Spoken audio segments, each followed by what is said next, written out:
आणि आता बातमी आहे एक्सिस माय इंडियाच्या एक्झिट पोलची।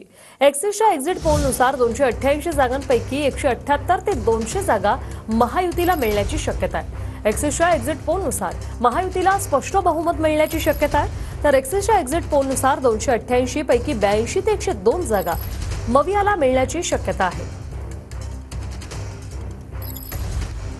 एक्सिस माय इंडियाचा एक्झिट पोल समोर आलाय आणि यामध्ये महायुतीला 178 ते 200 इतक्या जागा मिळतात, तर महाविकास आघाडीला 82 ते 102 जागांचा अंदाज आहे आणि इतरांना 6 ते 12 जागांचा अंदाज वर्तवण्यात आलाय।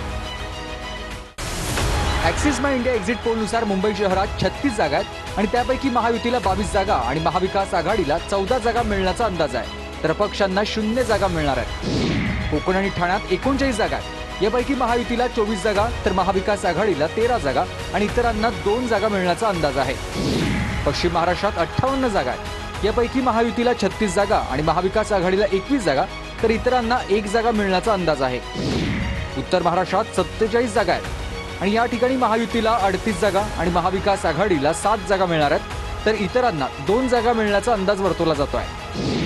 मराठवाड्यामध्ये 46 जागा आहेत आणि महायुतीला 30 जागा आणि महाविकास आघाडीला 15 जागा तर इतरांना 1 जागा मिळण्याचा अंदाज आहे। विदर्भामध्ये 62 जागा आहेत, यापैकी महायुतीला 39 जागा तर महाविकास आघाडीला 20 जागा मिळण्याचा अंदाज आहे आणि इतरांना 3 जागा मिळण्याची शक्यता आहे।